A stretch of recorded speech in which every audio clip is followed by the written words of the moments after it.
Hello नमस्कार सुस्वागतम साथियों। तो आप सभी का स्वागत है आपके अपने चैनल IBSC इंड्यूस क्लासेज में।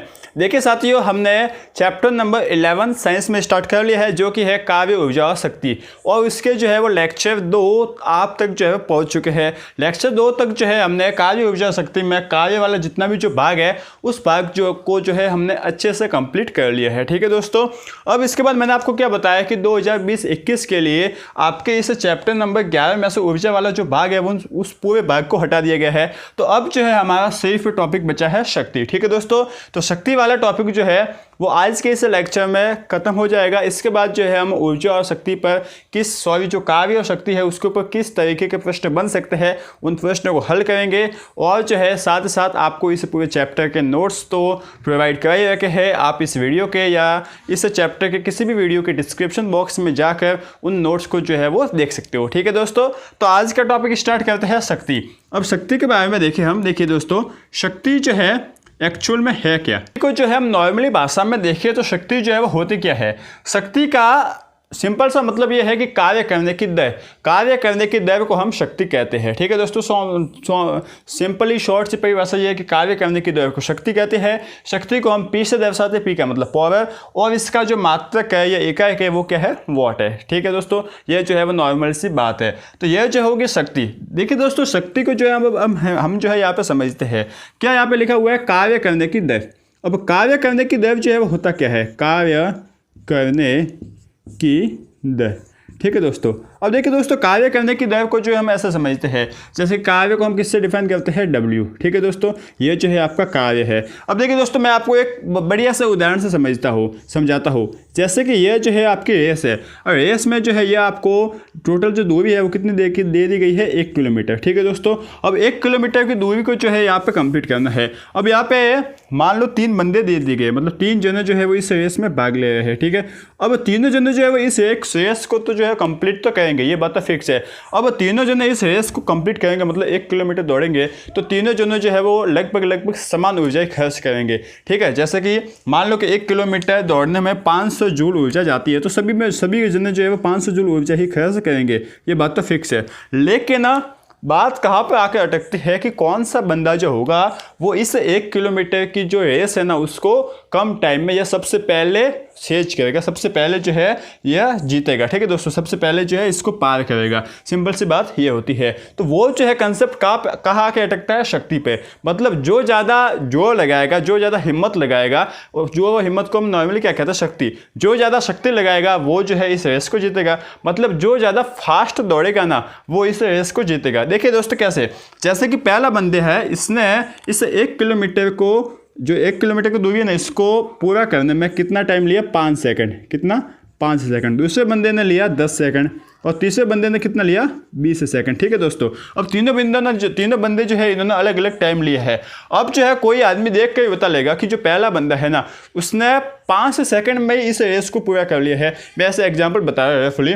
उसके बाद दूसरे बंदे ने 10 सेकंड में पूरा किया है, और तीसरे बंदे ने 20 सेकंड में। इसका मतलब जो पहला बंदा है ना इसने बहुत ही कम टाइम में इस रेस को पूरा कर लिया है। इसका मतलब पहला बंदा जो है वो बहुत ही तेज दौड़ा होगा। सिंपल सी बात तो ये है ना। तो यहाँ से हम निकाल लेते हैं कि इसकी जो है इस बंदे ने जो है वो शक्ति जो है, अपनी पावर जो है वो ज़्यादा लगाई होगी। शक्ति तो हम जो पद है वो यूज़ नहीं करते, लेकिन पावर टर्म जो है हम यूज़ करते हैं कि इस बंदे ने जो है वो ज़्यादा पावर लगाई होगी, इसलिए इस रेस को जीत गया है। तो सिंपल से देखिए दोस्तों, यहाँ से मतलब होता है कार्य करने की दर। किसी की भी हम जब दर निकालते हैं ना, तो दर का मतलब क्या होता है, उसमें भाग दे दो समय का। समय मतलब टोटल कितना समय लिया गया है, तो समय का भाग दे लिया। अब किसके क्या करने की दर है, कार्य। तो कार्य क्या है, W। तो कार्य करने की दर को हम क्या कहते हैं, शक्ति कहते हैं। तो P का सिंपल सा फॉर्मूला क्या आ गया, P = W/T, कार्य करने की दर। जैसे कि देखिए दोस्तों, यहाँ पे जो है पहले बंदे की हम बात करें तो टोटल जो है वो एनर्जी कितनी है, ऊर्जा कितना कार्य किया गया, 500 जूल। ठीक है, अब 500 जूल में कितना टाइम लिया इसने, 5 सेकंड का। ठीक है, ये 5 सेकंड हो गई। ठीक है, अब 5 सेकंड का टाइम लिया तो 5 से काट ले तो कितना जाएगा, 100 जूल पर सेकंड। ठीक है दोस्तों, 100 जूल पर सेकंड को हम कहते हैं वॉट। तो ये जो है आपके पास आ गया 100 वॉट। मतलब इस बंदे की जो ऊर्जा है, जो शक्ति है वो 100 वॉट है। अब दूसरे बंदे की शक्ति निकाले ना तो कितना हो जाएगा, 500/10। तो इसमें भाग दिया तो कितना आ गया, 50 वॉट। ठीक है दोस्तों। दूसरे बंदे की शक्ति कितनी थी 50 वाट। तीसरे बंदे की शक्ति कितनी थी देखिए दोस्तों 500/20 तो काट लिया और यहाँ पे आगे 25। तो तीसरे बंदे की जो शक्ति थी वो 25 वाट थी। मतलब यहाँ पर पहले बंदे की शक्ति 100 वाट थी, दूसरे बंदे की 50 और तीसरे बंदे की 25। तो नॉर्मल से बात है पहले बंदे की ज़्यादा थी। ठीक है दोस्तों, ये एक बहुत ही अच्छा उदाहरण है इस शक्ति को समझने के लिए कि शक्ति और ऊर्जा और जो कार्य होता है उसमें फ़र्क क्या है। कार्य करने की जो दर होती है ना, कौन बंदा कितने टाइम में उस कार्य को पूरा करता है, ये उसकी किस बात पर डिपेंड करेगा, शक्ति पर। जिसकी शक्ति ज़्यादा होगी वो उस काम को उतने ही कम टाइम में करेगा। ठीक है दोस्तों, तो ये हो गई शक्ति। शक्ति की नॉर्मल से परिभाषा यदि एग्जाम में पूछ ले तो किसी काम को करने की या फिर कार्य को करने की, किसी कार्य को करने की दर जो है वो क्या कहलाती है, शक्ति कहलाती है। ठीक है दोस्तों, और इसके नीचे क्या लिखोगे, शक्ति को हम पी से दर्शाते हैं, इसका मात्रक वॉट है। ठीक है दोस्तों, ये सब नॉर्मल सी बात है, इसको जो है आप समझ लीजिए। अब देखिए दोस्तों, आपने शक्ति को तो जो है वो समझ लिया, क्या होता है शक्ति, किसी कार्य को करने की दर जो है वो क्या कहलाती है, शक्ति। शक्ति का फॉर्मूला जो है वो क्या आया था, power is equal to W/T। ठीक है दोस्तों, ये जो है हमारे पास शक्ति का फॉर्मूला आया था। और शक्ति का मात्रक जो है, इकाई जो है वो क्या होती है, वॉट होती है। इतना जो है हमने समझ लिया। अब जो है हम यहाँ पे कुछ डेरिवेशन करते हैं, कुछ जो है वो नए फॉर्मूले बनाते हैं। पहला फॉर्मूला तो जो है वो आपको ये याद रखना है, ये सबसे मोस्ट है। ठीक है दोस्तों, इसको जो है आपको याद रखना है। अब थोड़ा आगे बढ़ते हैं। अब देखिए दोस्तों, यहाँ पे W जो है वो क्या है, कार्य। कार्य जो है वो क्या होता है, वर्क का जो फॉर्मूला है वो क्या होता है, W इज इक्वल टू क्या होता है, F/S। यही तो होता है ना, F/S। ठीक है दोस्तों, अब जो है इसके जगह, इस W की जगह F/S हम लिख सकते हैं। ठीक है दोस्तों, तो लिख लेते हैं। तो P is equal to W की जगह लिख लिया F/S/T। इतना जो है हमने लिख लिया।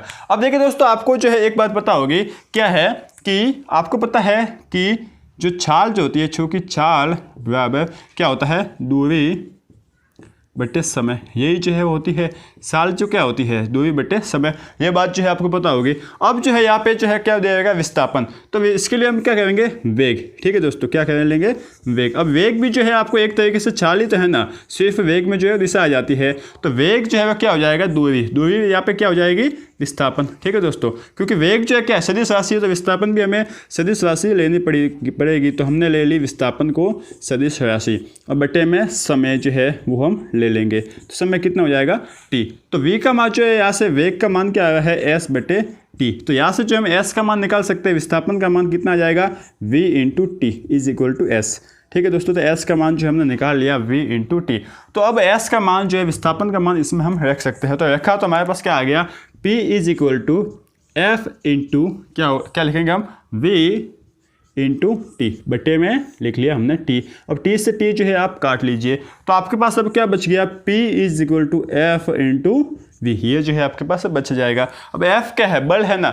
बल का मान क्या होता है, आपने 9 में पढ़ा होगा, चूँकि F is equal to M/A, यही होता है। तो बस आप यहाँ पे लिख लीजिए कि P is equal to F की जगह M/A/V। ठीक है दोस्तों, तो P का ये जो है वो सबसे मतलब फेमस फार्मूला है, P is equal to MAV।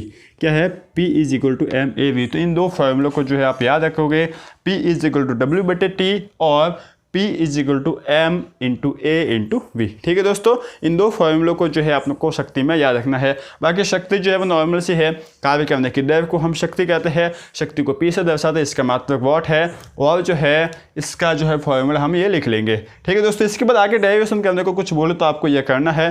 बाकी जो है इसमें आपको कुछ झंझट मारी बेचामारी करने की है नहीं। ठीक है, तो ये जो है आपका पूरा शक्ति का पार्ट है, इसको जो है हम समझ लेंगे। इसके बाद जो है हम थोड़ा आगे बढ़ते हैं।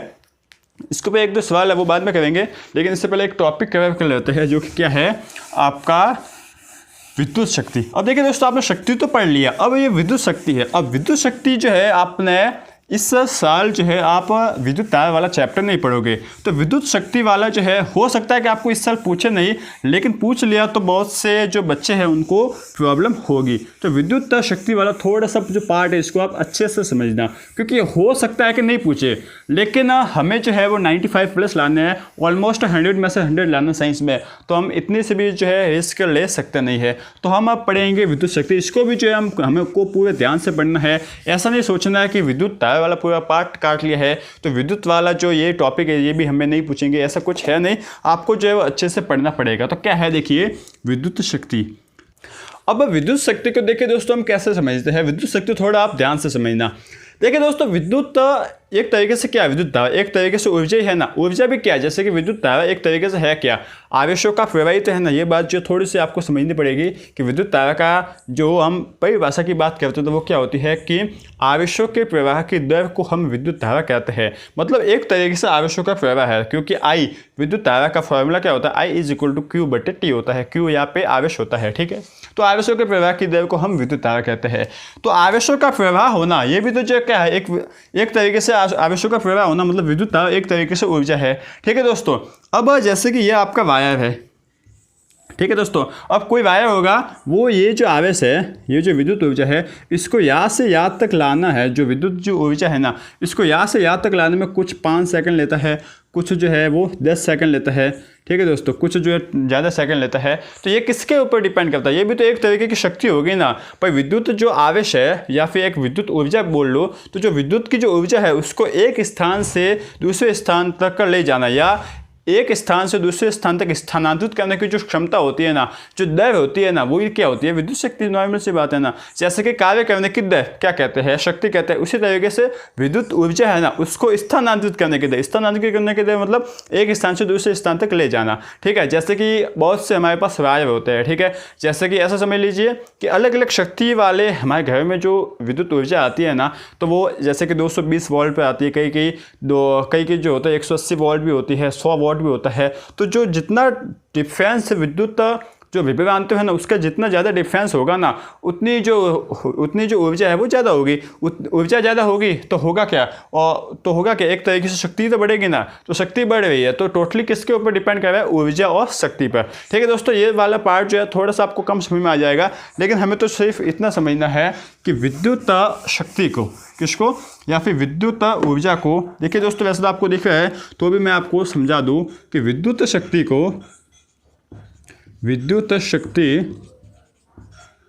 को स्थानांतरित करने की दर, बस सिंपल सी आपको लिखना है, स्थानांतरित करने की दर, ठीक है। बस ये जो है आपको लिखना है कि विद्युत ऊर्जा है, यहाँ पे विद्युत ऊर्जा को स्थानांतरित करने की दर को हम क्या कहते हैं, विद्युत शक्ति कहते हैं। बस सिंपल सी बात लिखनी है, विद्युत ऊर्जा को स्थानांतरित करने की दर को विद्युत शक्ति कहते हैं। अब विद्युत शक्ति का फॉर्मूला जो है वो कैसे बनता है, किस तरीके से बनता है, यह जो है मैं आपको थोड़ा सा समझा देता हूँ, ठीक है दोस्तों। विद्युत शक्ति, अब देखिए दोस्तों, यहाँ पे वैसे तो आपको नोट्स में पूरा मिल जाएगा किस तरीके से लिखना है, लेकिन फिर भी मैं थोड़ा सा आपको यहाँ पे ज्ञान देता हूँ। देखिए, मान लो आपको बोला गया है कि यदि Q कूलॉम का आवेश t समय में, कितने समय में, t समय में V वोल्ट के विभवांतर से गुजरता है, ठीक है दोस्तों। तब विद्युत शक्ति क्या होगा, विद्युत शक्ति P बराबर, ठीक है, क्या होगा। देखिए दोस्तों, विद्युत शक्ति P निकालनी है तो आपको पता है कि शक्ति जो है वो क्या होती है, शक्ति का मान जो है आपको पता होता है, शक्ति होता है आपका P का मान ऊर्जा बटे शक्ति, ऊर्जा बटे टाइम, मतलब कार्य करने की दर को हम शक्ति कहते हैं। ये तो जो है हमें पता है, ठीक है। अब हम क्या कह रहे हैं कि जो Q कूलॉम का आवेश है ना, उसको t समय में V वोल्ट के विभवांतर से क्या कर रहे हैं, प्रवाहित कर रहे हैं, एक स्थान से दूसरे स्थान तक ले जा रहे हैं, ठीक है दोस्तों। जैसे कि देखिए गुजरता है, मतलब एक स्थान से दूसरे स्थान तक ले जा रहे हैं। तो जब हम Q कूलॉम के आवेश को t समय में, या फिर Q कूलॉम का आवेश को किसी वायर में V वोल्ट के विभवांतर के खिलाफ हम किसी एक स्थान से दूसरे स्थान तक ले जाते हैं ना, तो उस कंडीशन में जो किया गया कार्य होता है ना, वो कितना होता है। देखिए दोस्तों, मैं यहाँ पे लिखवा लेता हूँ, किया गया कार्य W बराबर V इंटू Q होता है। क्या होता है, V इंटू Q। ये जो है आपको बात समझनी पड़ेगी। तो यहाँ पे W की जगह जो है आप क्या लिख लोगे, P is equal to W की जगह V इंटू क्यू। ठीक है दोस्तों, अब ये जो है आपकी विद्युत शक्ति बन गई है। विद्युत शक्ति का आप यहाँ से फॉर्मूला निकाल रहे हो। ठीक है दोस्तों, मैं लिख लेता हूँ विद्युत शक्ति। अब देखिए विद्युत शक्ति आप निकाल रहे हो। अब आपको पता है कि Q जो है और I में एक संबंध होता है। क्या संबंध होता है कि I इज इक्वल टू, विद्युत तारा का फॉर्मूला होता है I is equal to Q बटे T, कि एकांक का समय में आवेशों के प्रवाह की दर को हम विद्युत तारा कहते हैं। तो यहाँ से जो Q का मान क्या आ जाएगा, Q का मान जो है आ जाएगा, इसलिए Q is equal to I into T, ये जो है हो जाएगा। ठीक है दोस्तों, तो Q की जगह आप लिख लो I इंटू टी। तो जो है मैं यहाँ पे लिख लेता हूँ, देखिए Q की जगह आप लिखोगे I इंटू टी, तो P is equal to V into I into T, ये जो है आपने लिख लिया।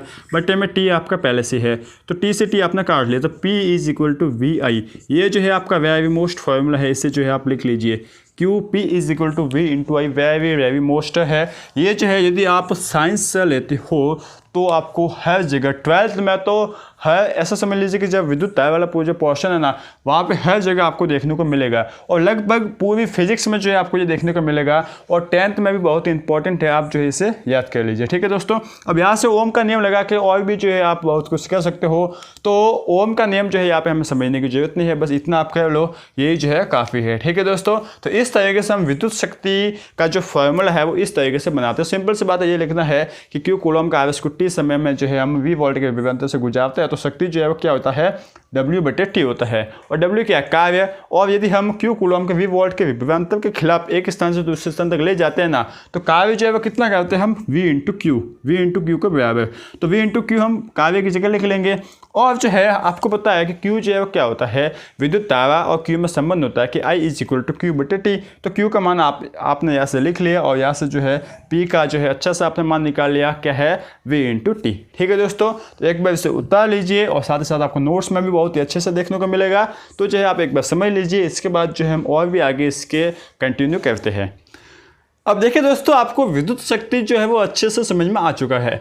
अब जो है हम एक बहुत ही अच्छा कंसेप्ट पढ़ेंगे, बहुत ही अच्छा टॉपिक समझ लो। ठीक है दोस्तों, ये आपके इंपॉर्टेंट भी है आपके लिए, और जो आपकी जो सवाल करोगे ना, जो न्यूमेरिकल, उसके लिए बहुत ही इंपॉर्टेंट है। ठीक है दोस्तों, और जो है आपकी डेली लाइफ के ऊपर बेस भी है। देखिए होता क्या है, आपने अपने घर में जो है इलेक्ट्रिसिटी का जो बिल आता है उसको कभी टाइम मिला हो तो देखा होगा कि जैसे कि आपने कभी देखा हो, शायद तक देखा तो नहीं होगा, लेकिन कभी देखा हो तो आपने थोड़ा नोटिस किया होगा कि आपको, मतलब आप याद फिर आपने पेरेंट्स से कभी बात की होगी कि इस साल हमारी जो बिजली खपत है वो जैसे कि 20 यूनिट है, 200 यूनिट है, 500 यूनिट है। तो वो जो है जो 200, 300, 500 है ना, उसके पीछे एक शब्द का यूज करते हैं, यूनिट। तो ये यूनिट का मतलब क्या होता है, विज्ञान में इसका बहुत ही बड़ा मतलब है। ठीक है दोस्तों, जैसा कि देखिए दोस्तों, विद्युत शक्ति का जो मात्रक है ना, हम जो बात करें विद्युत शक्ति का मात्रक, वो होता है वॉट। ठीक है दोस्तों, क्या होता है, वॉट। अब ये वॉट जो है ना वो छोटा मात्रक है। वॉट में जो है हम क्या मतलब बहुत कम जो है, कम लेवल पर जो है इसको यूज करते हैं, लेकिन बड़े लेवल पर यूज करने के लिए, जैसे कि हमारे घर में ये जो है, हमारे घर में बड़े लेवल पर बिजली जो है वो यूज होती है, तो वहाँ पर जो है इस विद्युत शक्ति को जो है हम एक बड़ी इकाई के रूप में नापते हैं, जो कि क्या होता है आपकी यूनिट। क्या होता है, यूनिट। ठीक है दोस्तों, तो यूनिट जो है वो क्या है, विद्युत शक्ति की एक इकाई है। क्या है, विद्युत शक्ति की इकाई है। ठीक है दोस्तों, ये जो है आपको याद रखना पड़ेगा कि विद्युत शक्ति की इकाई जो है वो यूनिट भी होती है। और एक यूनिट कितना होता है, देखिए दोस्तों, ये जो है आपको बात समझनी है। एक यूनिट बराबर होता है 1 किलोवाट घंटा। मतलब 1 किलोवाट घंटा होता है ना, इससे हम एक यूनिट कहते हैं। जब जो ऊर्जा खपत हुई, जो शक्ति है ना, वो 1 किलोवाट घंटा आती है, उससे हम क्या कहते हैं, एक यूनिट। अब देखिए दोस्तों, जैसा कि मैं आपको बताऊँ एक यूनिट का मतलब, पहले तो इतना आपने समझ लिया होगा। अब जो है मैं आपको क्या बताता हूँ, देखिए किलो का मतलब क्या होता है, इसको जो हम थोड़ा सा स्पेसिफाई करते हैं, एक यूनिट को हम वॉट में ले जाते हैं। वॉट में कितना होगा, जैसे कि एक यूनिट आपको पता है कि 1 किलोवाट घंटा होता है, लेकिन एक यूनिट 1 वॉट में कितना होगा, ये तो समझना पड़ेगा कि यूनिट और वॉट में क्या संबंध है। जैसे कि मीटर और सेंटीमीटर में क्या संबंध है कि 1 मीटर जो है वो 100 सेंटीमीटर होता है। इसी तरीके से जो है वो यूनिट और वॉट में क्या संबंध है, वो भी जो हम देख लेते हैं। तो देखिए दोस्तों, 1 किलो जो है, किलो का मतलब क्या होता है, जहाँ कहीं भी किलो आ जाए ना, आप समझ लीजिए लीजिए कि किलो को मतलब जो है वो 1000 ही होता है। ठीक है दोस्तों, ये जो है आपने समझ लिया, किलो का मतलब 1000, मतलब के जो है यहाँ से हट गया। वॉट तो जो है वो वॉट ही होता है, इसको कोई जो है समझने वाली बात है नहीं। अब घंटा जो है इसको हमें बदलना है सेकंड में। किस में बदलना है? सेकंड में। कैसे बदलोगे? देखिए दोस्तों, घंटे को हम मिनट में बदलोगे तो कितना, किससे गुणा करते हैं? 60 से। ये जो है आप बात समझ में आई होगी। देखिए मैं वापस समझाता हूँ। देखिए एक घंटे में कितने मिनट होते हैं? 60 मिनट। और 1 मिनट में जो है वो कितने सेकंड होते हैं? 60 सेकंड। यह जो है आपको पता है। ठीक है दोस्तों, अब मैंने जो है मैथ में और शायद साइंस में भी एक बहुत ही बड़ा, बहुत ही अच्छा कंसेप्ट बताया है। वो क्या है कि कन्वर्जन का। जैसे कि देखिए 1 घंटे में 60 मिनट होते हैं, मतलब यहाँ से जो है आप समझ रहे हो कि 1 घंटा यहाँ से बड़ा है, मतलब मिनट से 1 घंटा तो बड़ा है। अब आपको क्या करना होता है कि कई बार घंटे से मिनट में जाना होता है और कई बार मिनट से घंटे में आना होता है। तो आप यहाँ पे बहुत कंफ्यूज होते हो कि हम यहाँ पे गुणा करें या भाग करें। तो मैंने आपको बहुत ही अच्छी ट्रिक बताई थी कि जब भी आपको बड़ी संख्या से, बड़ी राशि से छोटी राशि में जाना होना तो आप क्या करोगे? हमेशा गुणा। बड़ी से छोटी में जाने के लिए हमेशा गुणा, और छोटी से बड़ी में जाने के लिए हमेशा भाग करोगे। और भाग और गुणा किसका करोगे? जो संबंध है उसका। जैसे कि 1 घंटा है और यहाँ पे क्या है? 1 मिनट। अब घंटे से आपको किस में जाना है? मिनट में। ठीक है दोस्तों, तो घंटे से मिनट में जाना मतलब बड़ी से छोटे में जाना है, बड़ी से छोटे में जाना, तब आप क्या करोगे? गुणा। गुणा किसका करोगे? जो संबंध है उसका। संबंध क्या है? 60 का, तो 60 का आपने गुणा कर लिया। अब ये जो आप किस में आ गया? मिनट में आ गया। अब मिनट से आपको वापस किस में जाना? सेकंड में। ठीक है दोस्तों, तो 1 मिनट में 60 सेकंड होते हैं, मतलब मिनट ज़्यादा है, मिनट से सेकंड में जाना है, तो वापस आप गुणा करोगे। किसका गुणा करोगे? 60 का। 60 का संबंध है, तो ये जो है टोटल हमारा सेकंड में आ गया। यहाँ से जो आप लिख लीजिए सेकंड। अब ना तो ये घंटे में है ना मिनट में है, ये है सेकंड में, तो ये जो है आपको मिल गया। ठीक है दोस्तों, अब देखिए दोस्तों क्या हो जाएगा। अब जो है आपको क्या करना है, देखिए 6 और 6, मतलब यहाँ से जो है आप क्या कीजिए, 1 2 3 4 और 5 जेब है ना, इसको उठाइए और अपने जेब में डाल लीजिए। डाल लिए जेब में। अब जो है इसे 6 और 6 को गुणा कर लीजिए। कितना हो गया? 36। यहाँ पे कितना है? 1। 36 को 1 से गुणा किया, 36 आ गए। वापस 36 को 1 से गुणा किया तो 36 ही आ जाएंगे। 36। ठीक है दोस्तों, अब जो है आपने जो जेब में डाले थे, कितने जेब होते? 3 और 2 5, तो 5 के 5 जेब यहाँ पे रख लीजिए। 3 4 और 5, और यहाँ पे कितना है? What second. ठीक है दोस्तों, ये जो है आपने लिख लिया। अब जो है क्या हो जाएगा? इन 5 जेबों को थोड़ा सिस्टमेटिक लिखते हैं। कैसे लिखते हैं? देखिए इसको सिस्टमेटिक लेगा तो 36 × 10⁵ वॉट सेकंड। ठीक है दोस्तों, आपने लिख लिया। यहाँ से और भी अच्छे से लिखे तो 3.6 × 10⁵ वॉट सेकंड। ठीक है, तो यहाँ से जो है 1 यूनिट कितना आता है?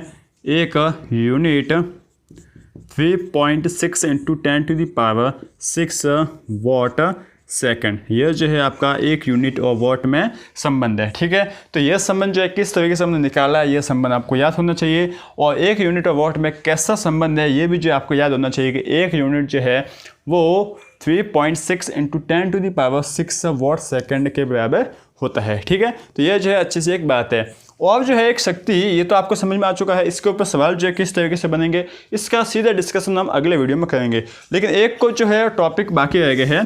दूसरा टॉपिक क्या है? देखिए शक्ति की एक और इकाई है जो कि क्या है? अश्व शक्ति। ये जो छोटी छोटी बातें आपको एग्जाम में पूछेंगे कि अश्व शक्ति, देखिए शक्ति की एक और इकाई है। शक्ति की हम इकाई की बात करें ना, तो शक्ति की एक और इकाई है अश्व शक्ति। क्या है? अश्व शक्ति। अभी अश्व शक्ति जो है वो क्या होती है? कुछ नहीं, ये भी जो एक बड़ी राशि है। जैसे कि शक्ति की एक राशि इकाई जो है क्या है? वॉट है। तो एक अश्व शक्ति भी होता है, और एक अश्व शक्ति किसके बराबर होता है? 746 वॉट के। किसके? 746 वॉट। मतलब एक अश्व मतलब हॉर्स ऑफ पावर। एक HP जो है वो कितना, किसके इक्वल होता है? 746 वॉट। ठीक है दोस्तों, अब जो है आपने हॉर्स पावर, अश्व शक्ति कहीं नहीं सुना होगा, लेकिन हॉर्स पावर जो है वो सुना होगा। ठीक है दोस्तों, कहाँ पे सुना होगा? जो पानी की मोटर होती है ना, कि कितने की मोटर है, तो कोई बोलता है कि 5 है हॉर्स पावर की, कोई 6 हॉर्स पावर की, एक 7 हॉर्स पावर की हॉर्स पावर। ठीक है दोस्तों, तो ये वही होता है हॉर्स पावर। HP ज़्यादातर लोग HP बोलते हैं, ज़्यादातर लोग जो है हॉर्स पावर बोलते हैं, तो वही वाला हॉर्स पावर है। एक हॉर्स पावर जो है वो 746 वॉट के बराबर होता है। तो ये भी जो है कन्वर्जन आप याद रखिए। अब देखिए दोस्तों, एक आपका छोटा सा जो है टॉपिक बाकी रह गया है, जो कि क्या है? एक स्प्रिंग द्वारा किया गया कार्य। क्या है टॉपिक? स्प्रिंग द्वारा किया गया कार्य। अब आपको ये सवाल आ रहा होगा कि यह जो कार्य वाला कंसेप्ट हम पढ़ चुके हैं, तो यहाँ पे क्यों पढ़ रहे हैं? क्योंकि ये थोड़ा सा अलग टॉपिक है। ये ऐसा टॉपिक है कि थोड़ा सा ऊर्जा में आता है और थोड़ा सा कार्य में आता है, ठीक है। इसीलिए जो है इसको हमने लास्ट में पढ़े हैं, क्योंकि इससे हो भी सकता है कि सवाल पूछ ले और नहीं भी पूछे, लेकिन हमें जो है थोड़ा सा भी डाउट रखने का नहीं है। यदि पूछ ले तो हमारा तो प्रॉब्लम हो जाएगी, इसलिए जो है हम इसको समझ लेते हैं, ठीक है। छोटा सा है, कोई टाइम इसमें लगेगा नहीं। देखिए दोस्तों, एक स्प्रिंग द्वारा किया गया कार्य, मैं लिख लेता हूँ, स्प्रिंग द्वारा किया गया कार्य। छोटा सा टॉपिक है, किया गया कार्य। देखिए दोस्तों, होता क्या है कि जैसे कि यह आपकी स्प्रिंग है, ठीक है। स्प्रिंग कुछ इसी तरीके की होती है। अब इसको जो है हमने क्या किया, खींचा, ठीक है। जैसे कि पहले इसकी लेंथ जो है कुछ भी थी, L थी, ठीक है। ये इसकी पहले लेंथ L थी। अब इसको हमने खींचा, यहाँ से जो है वो इस तरीके से यहाँ से यहाँ तक हम ले आए, ठीक है। यहाँ से यहाँ तक ले आए, तो यहाँ जो है यहाँ से यहाँ तक हमने x डिस्टेंस तक जो है वो खींच लिया। तो इसमें जो है तनाव उत्पन्न होगा। कभी कभी होता है ना, हम खींचे तो जो है वो स्प्रिंग में वापस खींच लेती है, तो वो एक तरीके क्या होती है, उसमें ऊर्जा आ जाती है। उसके ऊपर हम जब कार्य करते हैं ना, जब उसके ऊपर हम कार्य करते हैं तो ये भी जो है वो क्रिया प्रतिक्रिया के नियम के अनुसार ये भी अपने ऊपर कार्य करते हैं। तो ये स्प्रिंग जो है वो कितना कार्य करेगी उसकी हम बात कर रहे हैं। तो सिंपल सी बात है कि स्प्रिंग द्वारा किया गया कार्य जो है ना, वर्क डन फ्रॉम और स्प्रिंग जो है वो कितना होता है। देखिए दोस्तों, 1/2 kx स्क्वायर, 1/2 kx स्क्वायर। अब यहाँ पे जो है आप बात कर रहे होगे k की, तो k जो है वो क्या होता है, k को हम बोलते हैं स्प्रिंग नियतांक, ठीक है दोस्तों। क्या होता है k का मान, k को हम क्या बोलते हैं, स्प्रिंग नियतांक। अभी स्प्रिंग नियतांक जो है वो क्या होता है, देखिए दोस्तों, सबका जो नियतांक है ना, सब स्प्रिंग का ये जो के जो है वो फिक्स होता है। मतलब जैसे कि एल्यूमिनियम की स्प्रिंग है तो उसका भी जो है के फिक्स होगा। ये जो है ये जो हमें वैल्यू सवाल में पहले से ही दे रखी होगी कि इसका के का मान ये है। अब जो इसमें एक्स डिस्टेंस मतलब 10 सेंटीमीटर का जो है वो विस्तार किया गया, तो स्प्रिंग द्वारा किया गया कार्य कितना होगा, ये हमें निकालना होगा। तो के का कुछ नहीं है, के का यदि आपको पूछ ले तो के क्या है, स्प्रिंग नियतांक है। और जो है के की वैल्यू आपको सवाल में पहले से दे रखी होंगी, और ये नहीं दे रखी है इसका मतलब आपको जो किया गया कार्य है ना वो के रूप में ही निकालना है। ऐसे कोई घबराने वाली बात है नहीं। तो वर्क डन फ्रॉम और spring is equal to ½ kx square होता है, ठीक है दोस्तों। तो यहाँ तक जो है आपका कार्य और शक्ति वाला पूरा पोर्शन कंप्लीट होता है। अब इसके ऊपर किस तरीके से सवाल बन सकते हैं, कैसे कैसे होंगे, उसको जो है हम अगले वीडियो में डिस्कस कर लेंगे, ठीक है दोस्तों। तो उम्मीद है कि आपको यह पूरा वीडियो अच्छे से समझ में आ चुका होगा।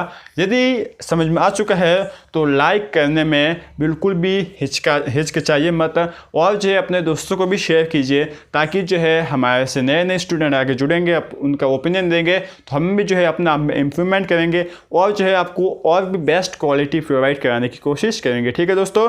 तो तब तक के लिए आप पढ़ते रहिए, आगे बढ़ते रहिए, और साथ ही साथ अगला वीडियो जो है इसके ऊपर कौन कौन से सवाल बन सकते हैं उनके ऊपर आएगा, तो उसके लिए भी जो है बने रहिए RBSC इंडूस क्लासेस के साथ, ठीक है दोस्तों। Thank you.